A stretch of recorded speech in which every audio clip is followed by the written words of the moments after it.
آپ کے لیے چشم زدن میں کوئی محل سونے کا چاندی کا تیار ہو جائے، مان لیں گے آپ کو اللہ کے رسول ہیں۔ آپ اس بے آب و گیا وادی میں فوراً ایک باغ جو ہے اپنے لیے بنا کے دکھا دیں، مان لیں گے کہ آپ اللہ کے رسول ہیں۔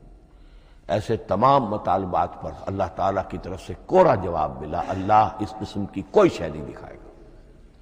بلکہ سورہ انعام جب ہم پڑھیں گے وہاں تو بہت ہی واقعہ یہ ہے کہ اس کو پڑھ کر رقت طاری ہوتی ہے کہ ایک موقع پر ایسا محسوس ہوتا ہے کہ حضور صلی اللہ علیہ وسلم کی طبیعت مبارکہ میں یہ خیال پیدا ہو گیا کہ اللہ کو ایسی شے ان کو دکھائی دی جائے تاکہ چپ تو ہو جائے، نہ بھی مانیں گے چپ تو ہوں گے، ورنہ تو عوام کے سامنے ان کی دلیل مجھ پر قائم ہو رہی ہے کہ بھئی یہ رسالت کے مدعی ہے،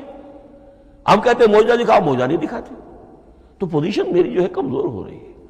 وہاں جس انداز میں اللہ نے کہا ہے ہرگز نہیں۔